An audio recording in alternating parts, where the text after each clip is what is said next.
প্রার্থী ঘোষণার পরের দিন থেকে দেওয়াল লিখন ও প্রচারে ঝাঁপিয়ে পড়লেন পবিত্র কর।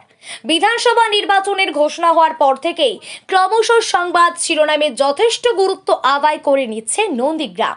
একদা শুভেন্দুর ঘনিষ্ঠ পবিত্র কর এখন শুভেন্দু অধিকারীর প্রতিপক্ষ। তৃণমূল কংগ্রেসের সাধারণ সম্পাদক অভিষেক ব্যানার্জির হাত থেকে পতাকা নিয়ে তৃণমূল কংগ্রেসে যোগদান করেছেন নন্দীগ্রামের দাপুটে বিজেপি নেতা পবিত্র কর।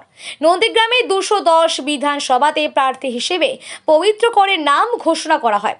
সেই নাম ঘোষণার পর বুধবার থেকে কর্মী সমর্থকদের নিয়ে নিজ হাতে দেওয়াল লিখল ও প্রচার শুরু করেন সদ্য বিজেপি থেকে তৃণমূলে যোগদানকারী পবিত্র কর। নন্দীগ্রাম 1 নম্বর ব্লকের মণ্ডল 2 এর সভাপতি সুদীপ দাস জানান, আমরাই প্রার্থী তালিকা প্রকাশের আগেই শুভেন্দু দেওয়াল লিখন শুরু করে দিয়েছি। আর কোনো দল কোথায় কি করলো আমাদের ভাবায় না। আমাদের নেতা শুভেন্দু অধিকারী বিপুল ভোটে জয়লাভ করেছে, তা শুধু সময়ের অপেক্ষা।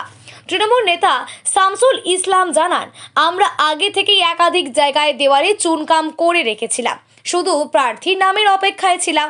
আমরা ওদের মতো নয়, দলের নিয়ম মেনেই কাজ করে এসেছি আর কাজ করে যাব। নন্দীগ্রামে তৃণমূল কংগ্রেসের প্রার্থী পবিত্র কর জানান, আমরা নাম ঘোষণার হওয়ার পর কর্মী সমর্থকেরা ঝাঁপিয়ে পড়েছি। আমি শুধু ওদের সঙ্গ দিয়ে দেওয়াল লিখন ও প্রচার শুরু করেছি। না, দেরি নয়। আমরা তো দীর্ঘ প্রায় 15 দিন ধরে আমাদের ওয়ালে চুনকাম করা ছিল। শুধু নাম ঘোষণার অপেক্ষায় আমরা ছিলাম। আগামীকাল নাম ঘোষণা হয়ে গেছে এবং আমরা প্রার্থীকে নিয়ে সারাদিনকাল ব্যস্ত ছিলাম। তো আজকে সকাল থেকেই আমাদের একদম দেওয়াল লেখা শুরু করে দিয়েছি। আমি তো মনে করি যে আমাদের মানে জেতা শুধু সময়ের অপেক্ষা। কেন নন্দীগ্রামের ভূমিপুত্রকে আমরা প্রার্থী হিসাবে পেয়েছি এবং আমি চাই আমাদের পুরনো তৃণমূল কংগ্রেসের পুরনো নেতৃত্ব সে যে কোনো কারণে হোক তাকে ভুল বুঝিয়ে শুভেন্দু অধিকারী বিজেপিতে নিয়ে গেছিল, সে তার আবার নিজে থেকে ভুল বুঝতে পেরে আমাদের সঙ্গে ফিরে এসছে এবং আমরা তাকে সাদরে গ্রহণ করেছি। কারণ আমাদের নেত্রী মমতা বন্দ্যোপাধ্যায়, আমাদের সেনাপতি অভিষেক বন্দ্যোপাধ্যায় যখন নাম ঘোষণা করেছে, একদম নন্দীগ্রামে তৃণমূল কংগ্রেস কর্মীরা একদম উচ্ছ্বাসে ফেটে পড়েছে। ওটা ওয়াকওভার পেয়েছে কি পরাজিত হতে হবে ওদেরকে, আগামী 4 তারিখে ওরা বুঝতে পারবে। দেখুন, আমার এলাকাতে ভারতীয় জনতা পার্টিরও দেওয়াল লিখন হয়েছে। তৃণমূল কংগ্রেস তাদের কাজকর্ম করবে, ভারতীয় জনতা পার্টির কাজকর্ম করবে।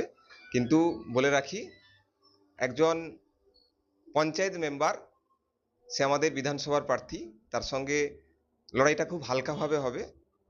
এখানে বিরোধী দলনেতা, প্রিয় বিধায়ক, যিনি নন্দীগ্রামের সুখ দুঃখে প্রত্যেকটি সময় সাধারণ মানুষের কাছে থাকেন, তো সেই জায়গায় বলার অপেক্ষা রাখে না।